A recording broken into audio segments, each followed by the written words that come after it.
Hello, I'm Lucy from In the Midst of Madness, and today I thought I would do an update because one of my lovely followers got in touch with me earlier this week commenting on one of my videos, and they were asking how I am and whether that video was the last video that I had done, which it was, and I then looked at when I had posted it and it was 7 months ago. And so I thought I should probably give you an update. I've been meaning to for a while but kept putting it off and forgetting, and I had no idea that I hadn't done one in 7 months. So I've been trying to remember the things that have happened, and I watched that video back so that I could work out where I'd got to in my life. And so yeah, so very quick recap. I had been feeling very tired, and I'd been having really bad brain fog, and I'd felt really unlike myself for a number of months, and I was having all sorts of investigations, and I had just started on some B12 injections, which I had basically begged for nearly 6 months. So since then I have had all of the loading doses of the B12, so I had 6 injections over the space of 2 weeks. And then I've had 2 3-monthly doses. So my last one was in October, so I'm due for another one in the middle of January. And it has helped a bit. So it's not been a miracle cure, and I'm definitely still having brain fog, still having memory problems and concentration problems, but it's a lot better than it was. So I am so pleased to have been able to kind of try the injections, because like I say, they've definitely been making a difference. So I then had to have more blood tests, which again I think was in October, and earlier this year, so January to April, I was on folic acid because my folate levels had been very low, and I was tested again in April and my levels had gone through the roof, so I was taken off folic acid. Anyway, in October my levels had dropped really low again, so I'm now back on folic acid tablets for 3 or 4 months, and that coincided with having the last injection.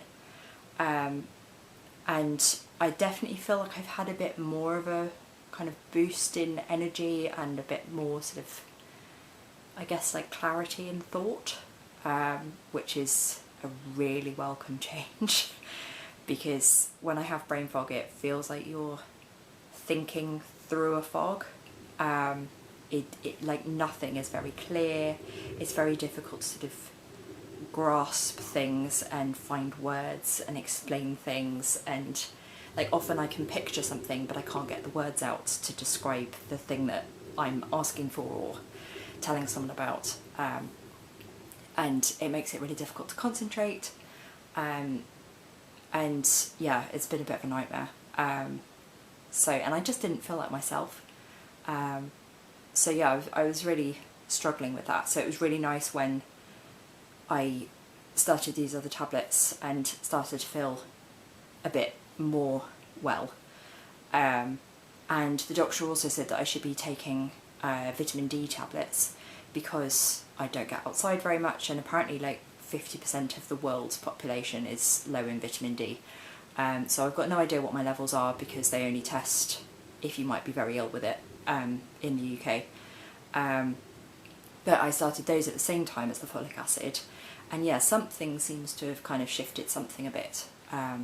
So yeah, I feel a bit more like myself, and so I've been able to do a bit more of the things that I enjoy, which I think is also why I was then thinking about actually vlogging again, because it's so difficult trying to do these things because we all know that I can't do scripted, and so I just come with like a sentence that I want to say or a theme that I want to talk about, and then I just ad-lib from there semi-successfully.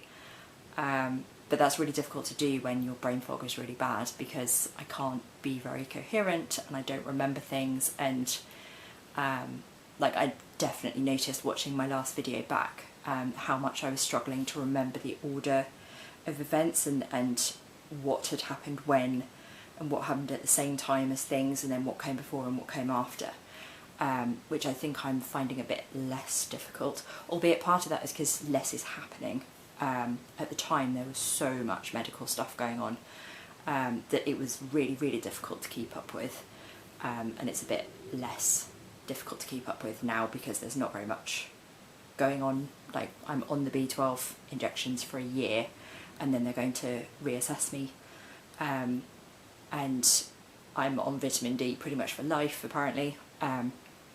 That's what's sensible. And then the folic acid is for 3 or 4 months, and I'll test my levels again. My assumption is it will have gone through the roof again, but we don't yet know why my body isn't keeping it from food.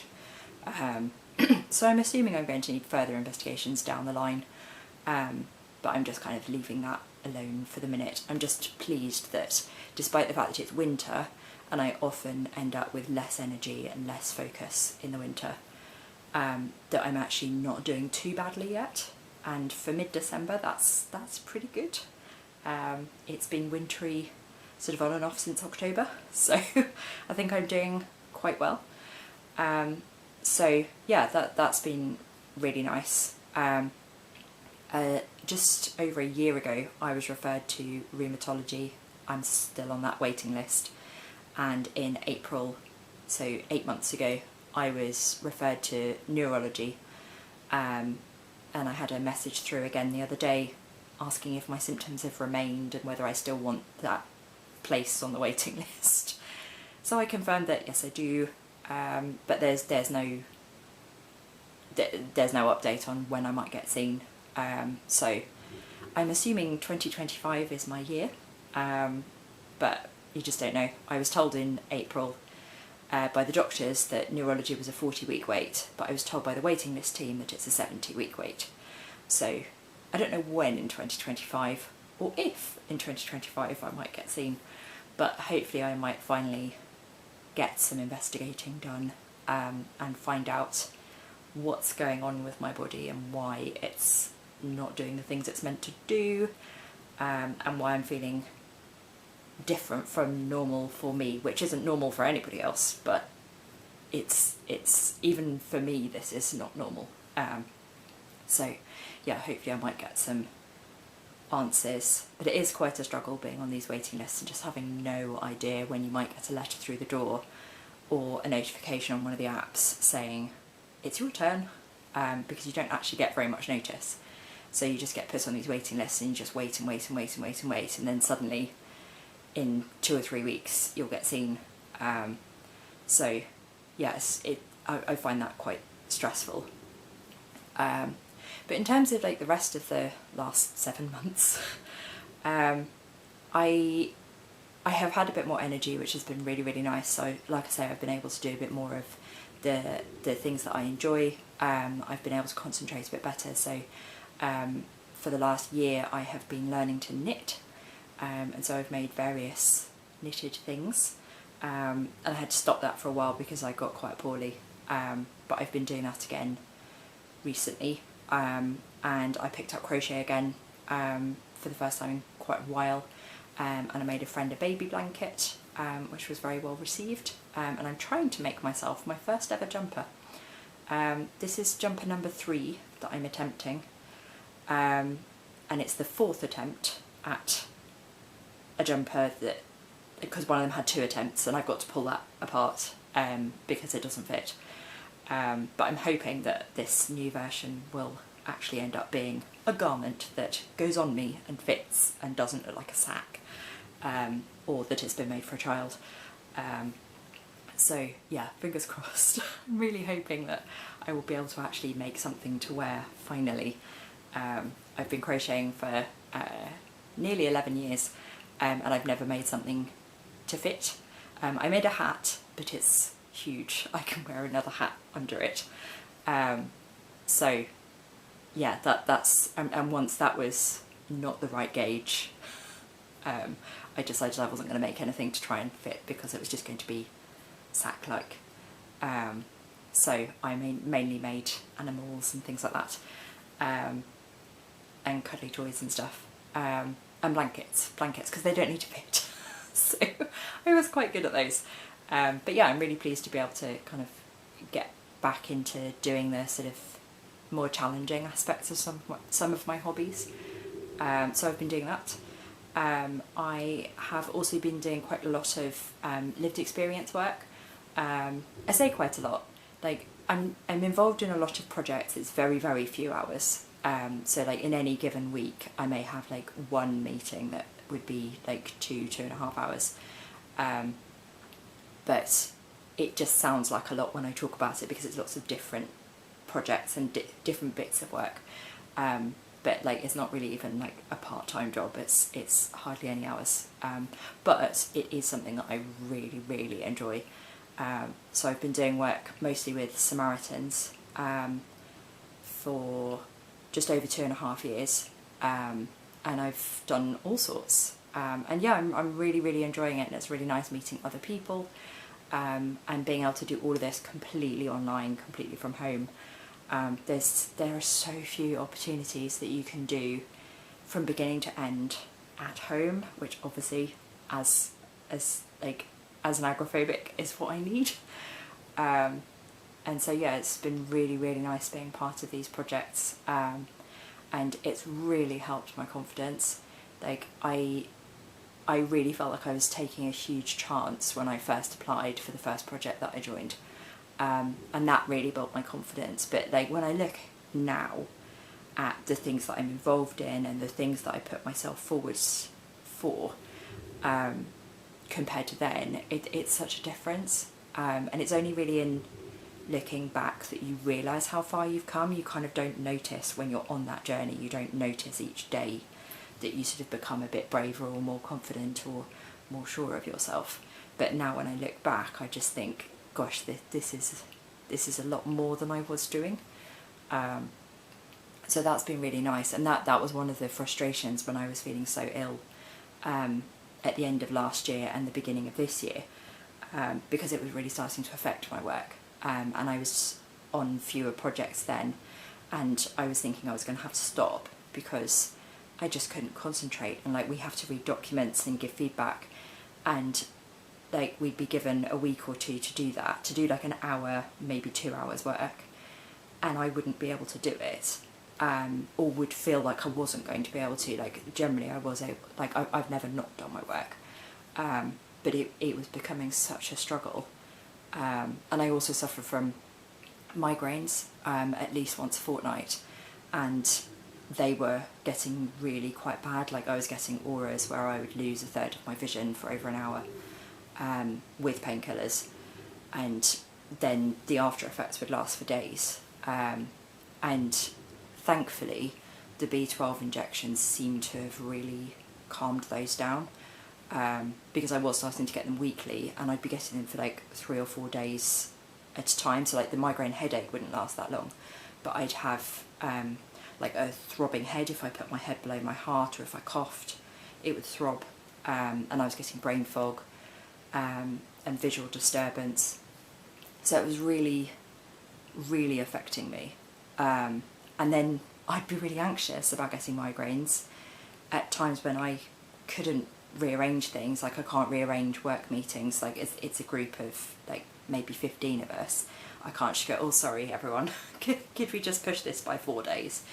So I was really struggling with that, and having anxiety on top is obviously really not helpful, because then you get stressed and then you can bring on more migraines, and then my IBS would flare up. So it's been quite a challenging time, but it's been so nice since feeling a bit better and since my migraines have calmed down. Like I'm still getting them, I think, at least once a fortnight, again for a number of days, but they're nothing like as severe, so the pain is generally work throughable, as long as I take painkillers. But again, it still lasts for a number of days. Like at the moment now, I can quite easily have symptoms over the span of like 6 or 7 days. which means that I only really get a few good days before the next one starts.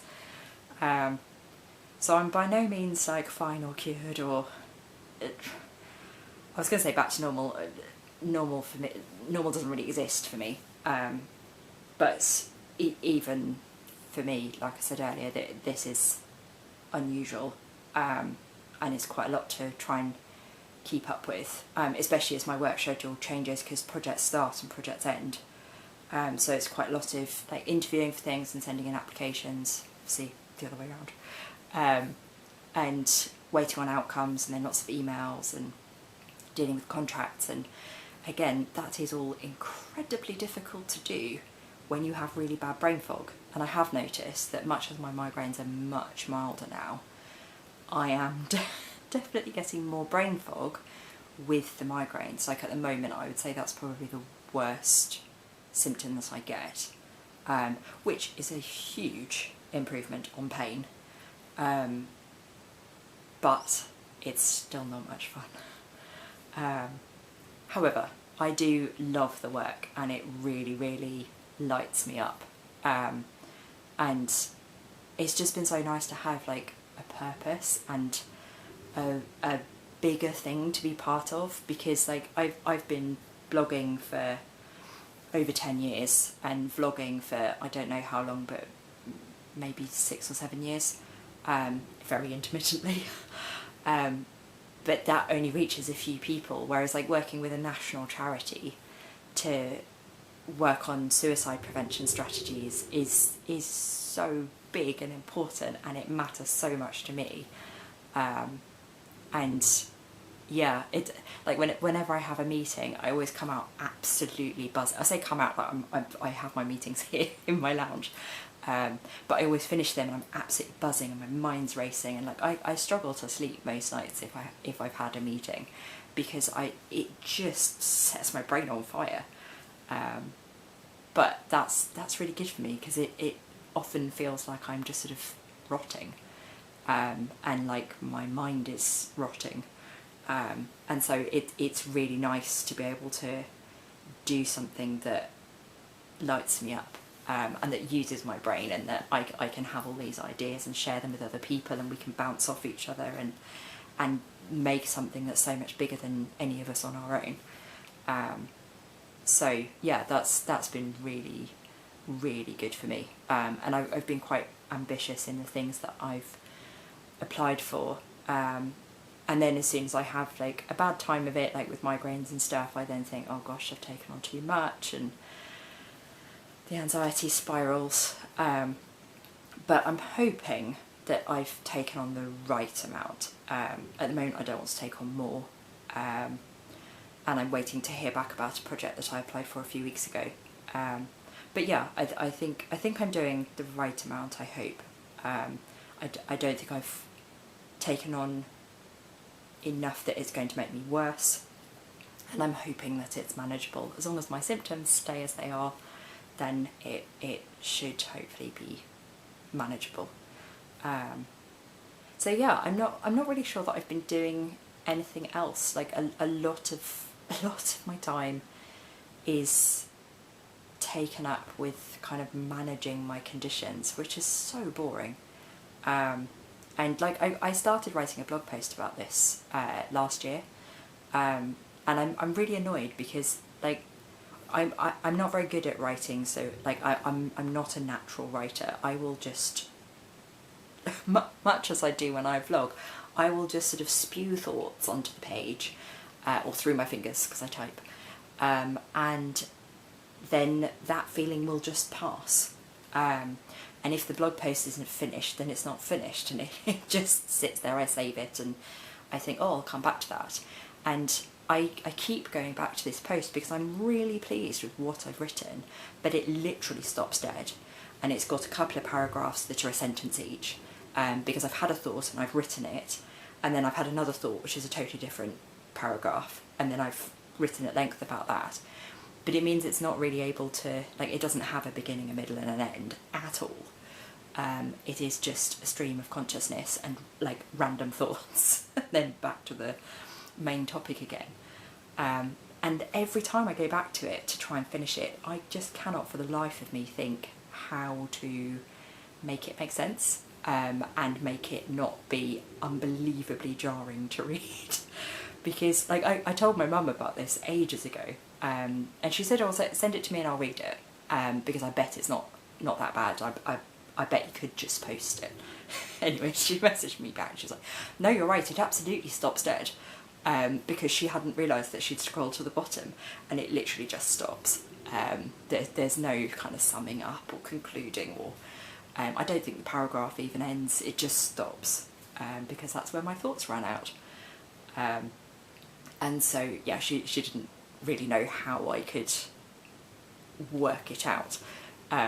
But I mean, the gist of the blog post is basically about kind of the amount of time and energy that being chronically ill takes up, because I think people often think we have a lovely life at home, that we just have cups of tea, and get to watch loads of daytime TV, and we can do whatever hobbies we want when we want, and we can clean at leisure, and we can do all of those things that people think, oh, if I had a random day off, this is all the stuff I'd get done, and wouldn't that be lovely? And it's not like that at all. Certainly not for me, and certainly not for any chronically ill people that I know in real life or online. Because there's so much, there's so much admin.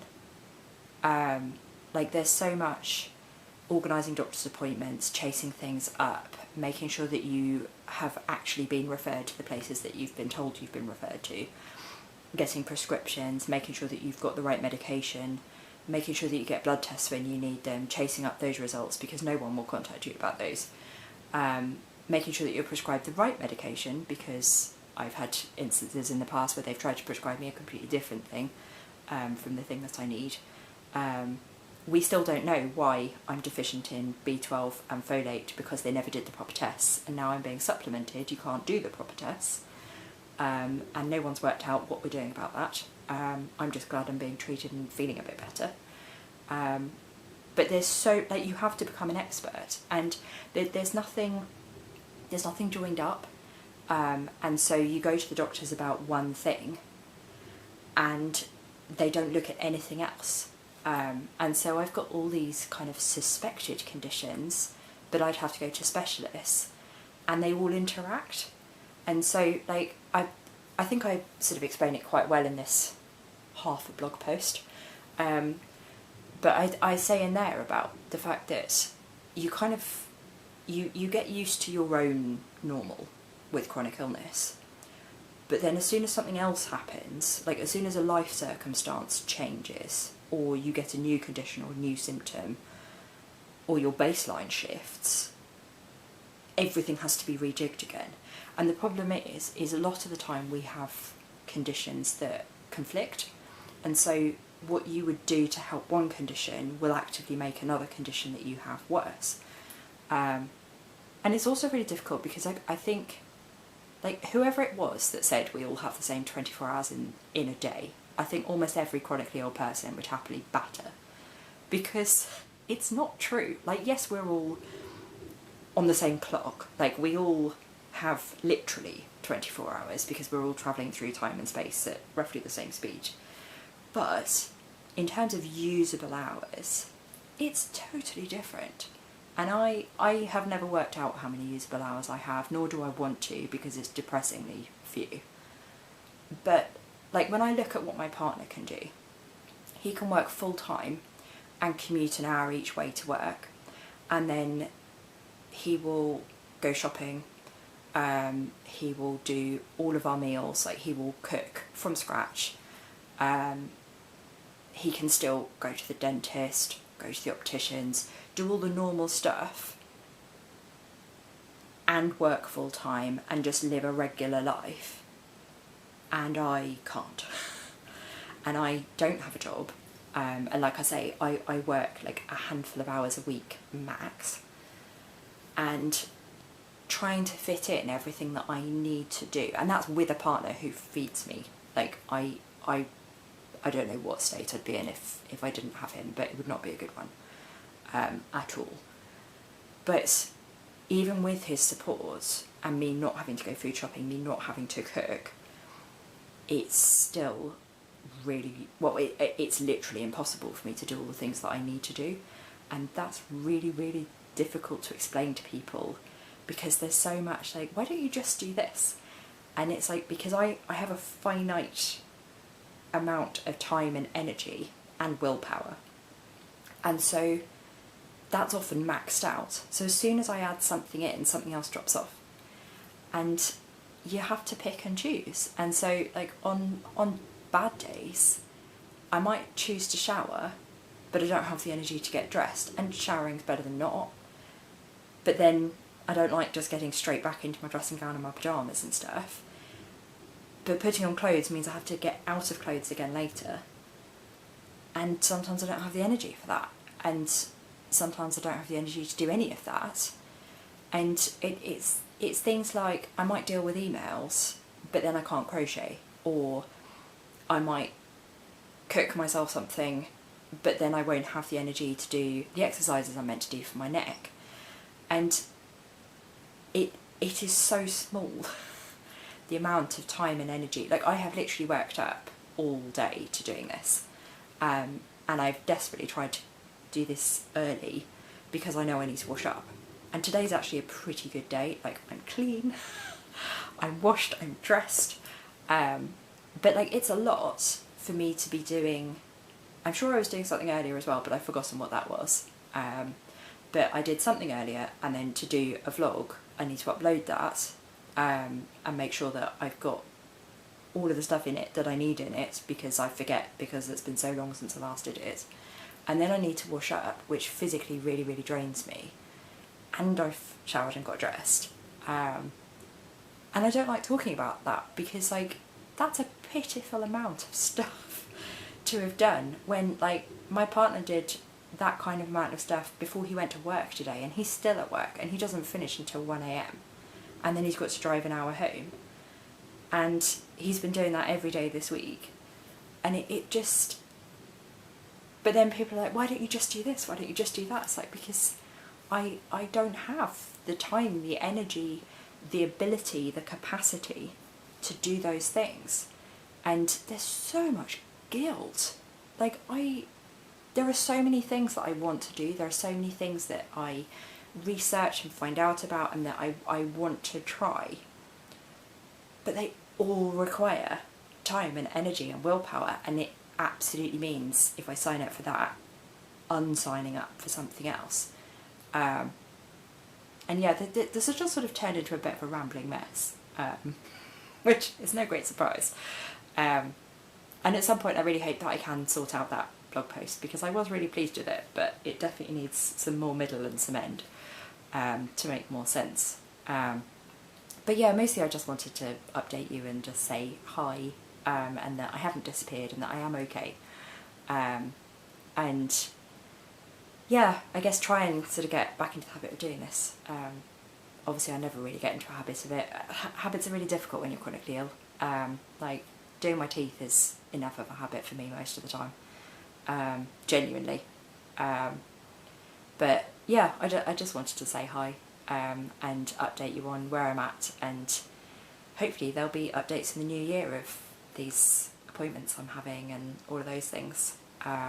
So yeah, I will wish you all a very Merry Christmas and a Happy New Year, and hopefully I will post more than 2 videos next year. I will do my best. And thank you to the person that checked in on me, that was really kind. You're all very, very lovely.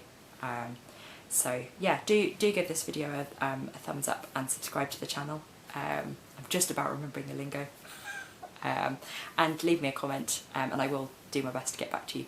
But yeah, thank you so much for watching. Bye!